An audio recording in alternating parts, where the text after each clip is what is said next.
Halo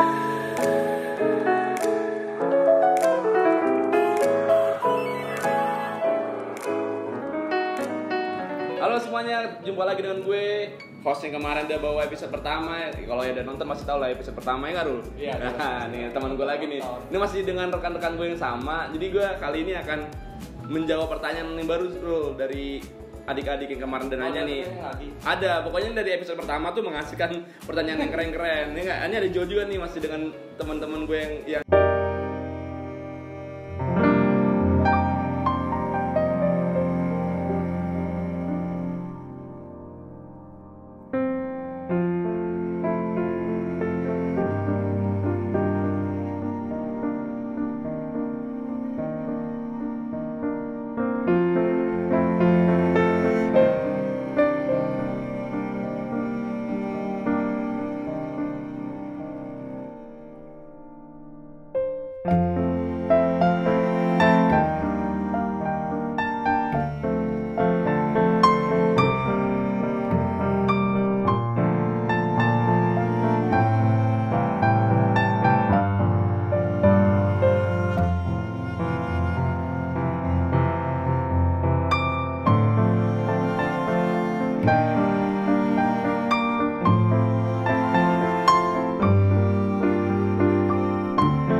tergantung sih untuk pemerintah daerah kan tergantung kebijakan masing-masing sih ya.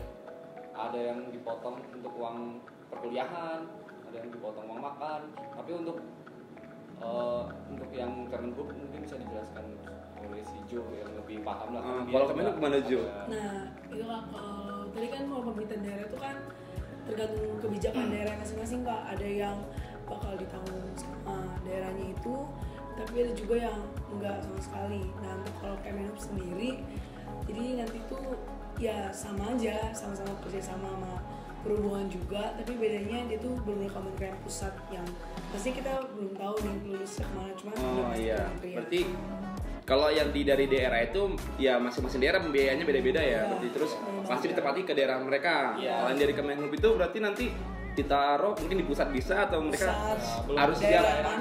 Berarti kalian harus siap ditaruh di mana aja gitu. Berarti itu kalian harus siap-siap ya. Kalau Jo sendiri ini ditaruh di mana kira-kira belum tahu? Kan saya sendiri kan asal Bekasi Kak, dan saya tuh ya kota Bekasi kan belum ada tuh dinas perhubungan yang benar-benar dinas perhubungannya. Jadi saya ditaruh di Kemenhub. Oh jadi misalnya kalau yang Bekasi karena mungkin SDM udah cukup mungkin taruh di pusat gitu ya? Jadi untuk saya sendiri saya belum tahu Kak Kemenhubnya di mana. Cuman untuk rekan-rekan saya udah banyak yang kayak udah tahu mereka di mana. Oh gitu, semoga ya taruh di pusat ya biar keren kan. Amin. Nah nih selanjutnya lagi nih pertanyaan yang ketiga ya. Aduh banyak banget pertanyaan gue sampai bingung gini nih. Yang ketiga, nah ini nih umur maksimal dan minimal daftar SCD itu berapa gitu? Oh, untuk umur maksimal dan minimal daftar SPD itu terhitung dari bulan September minimal umur 17 tahun dan maksimalnya umur 23 tahun. Berarti paling tua 23 tahun ya. Bulannya September juga ya? Sama ya? Sama. Berarti ini kan mungkin buat orang-orang yang dulu pernah daftar gagal ya kan? Buat rekan-rekan yang lain coba lagi tercoba. Nah tuh yang pengen tahu berapa sih, kan banyak yang nanya umur berapa sih maksimal. Saya belum lulus sih Kak, umurnya berapa sih minimal? Nah itu udah dijawab tadi kan, kalian udah tahu pastinya. Nah ini buat banyak banget sih gue nih, sampai bingung nih. Rul, siap gak nih Rul? Jawab nih ya. Siap ya, harus siap, Taruna harus siap. Ini yang ke pertanyaan yang keempat ya. Keempat ini gimana? Empat banyak banget. Oh iya.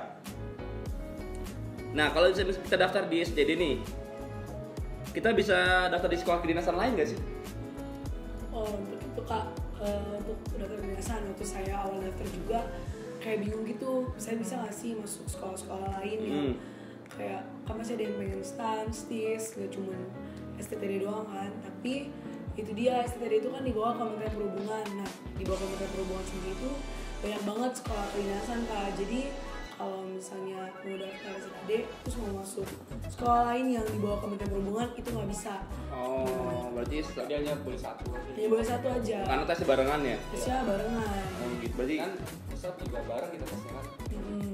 berarti hanya boleh satu ya kalau dalam Satu satu aja. Kementerian Perhubungan gitu ya? Di bawah Misalnya. Saya juga sih kalau mau daftar sekolah kedinasan sesuai dengan minatnya. Iya, jangan Jangan dipaksakan ya. Iya, Oke, atau dari pihak lain. betul. Berarti pengalaman sharing Iya, ya namanya. sharing aja. Jangan sampai paksaan dari orang tua atau dari yang lain-lain kan. Nah, ini ada lagi nih, Rul. Nah, untuk yang SMK, jurusan apa sih yang bisa daftar di STD? Untuk SMK sendiri kebanyakan sih jurusan teknik sih. Teknik ya? Kayak teknik industri, teknik mesin, Komputer juga bisa ya? teknik komputer informatika juga bisa.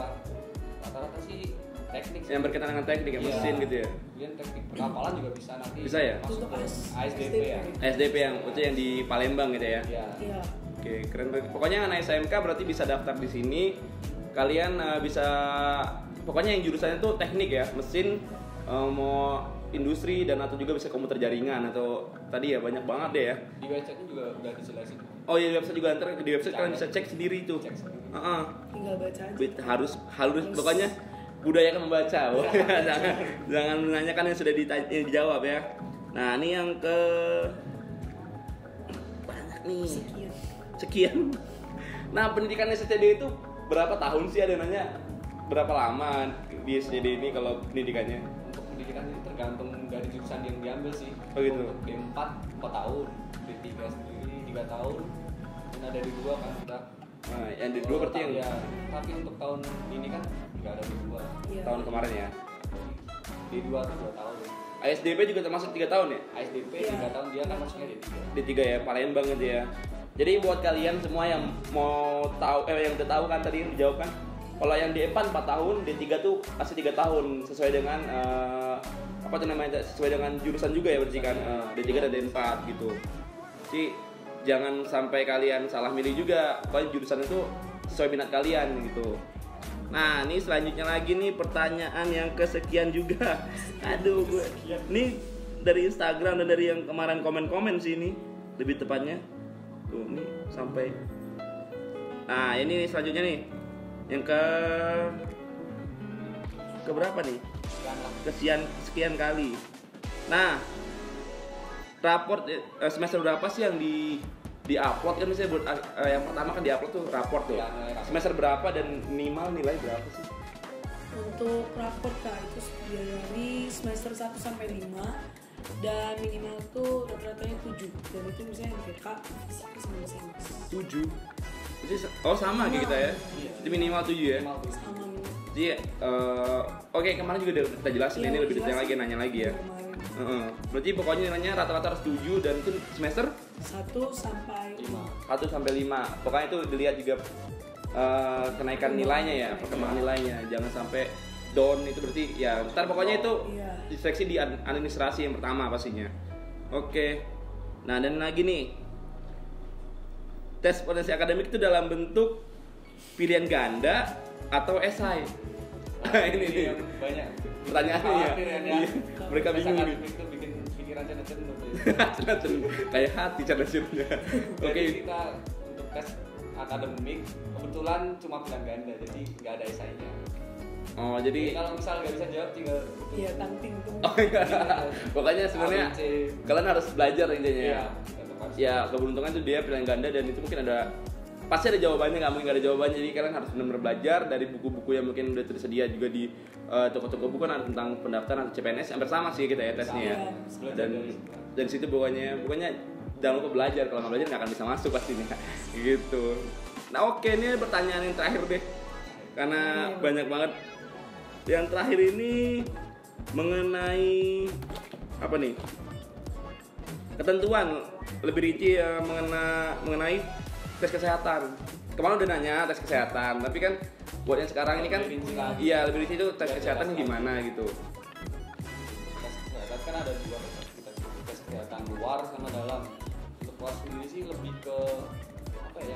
yang fisiknya yang terlihat jelas lah ya. Jelas. Kayak kulit kan, jangan ada yang Luka ya parah luka parah, bekas luka kan yang daging pokoknya sampai gimana. Kemudian varises juga, varises banget. Paling kelihatan varises biasanya di kaki. Jadi kalau habis lari jangan lupa dilurusin kakinya. Iya, jangan. Terus apa lagi tuh? Terus untuk kesehatan dalam kita cek juga paru-paru, jantung, torak juga. Toraks ya? Iya. Jadi ronsen aja ya? Di ronsen semua kan kita. Dan di tes urin juga. Narkoba atau enggak ya, yang sampai lah ya. Sampai. Terus ada lagi itu mata. Mata iya kak. Terus gigi. Mata juga ya, pokoknya mata nggak boleh minus lebih dari 2 ya. Nggak boleh. Gigi berubah juga nggak boleh atau ompongnya. Boleh sih kak, cuman ya nggak banyak gitu. Waktu itu saya sih ada toleransi gitu ya? Iya ada toleransi. Selama tidak Misalkan mengganggu. nggak berlebihan, nggak mengganggu. Oh berarti nggak mengganggu, terus ompong Ya. juga mungkin ompongnya nggak mungkin ekstrim Iya, juga ya. nggak. Nggak mungkin Dikit-dikit ompongnya doang. jangan di depan juga itu ekstrim pokoknya, ompongnya mungkin bagian Iya. dalam. Jadi geraham lah. Oke. Iya. Gitu. Bisa ditolerin kalau di geraham kan. Di tambang masih bisa. Jadi intinya kalau kesehatan itu kalian harus jaga kesehatan dari awal. Terus kalian juga olahraga jangan lupa, jangan merokok intinya. Terus itu kan karena di dalam tubuh kita dicek dan ronsen pastinya kan. Jangan sampai korikokol juga nggak boleh ya. Nggak boleh. Terus nggak boleh juga varises. Pokoknya kalau kalian olahraga ya jangan lupa pendinginan pastinya kan lari kan. Nah, ada pemanasan, ada pendingin. Oke, ini kan udah dijawab semua nih dari rekan-rekan saya dari sini nih. Semuanya udah kejawab detail menurut saya. Kalau masih ada yang kurang masih kurang lagi. Nah, untuk tahun ini si pencatat tuh dibikin lebih simple, lebih gampang pendaftarannya, pokoknya lebih mudah buat kalian semua, nggak pusing-pusing lagi. Pasti penasaran juga kan buat si pencatat tahun ini? Ya tunggu aja episode selanjutnya ya. Kalau kalian makin penasaran, kita akan bikin episode ketiga. Oke, bye dari saya. Terima kasih Faru. Sama-sama. Oke, Jo.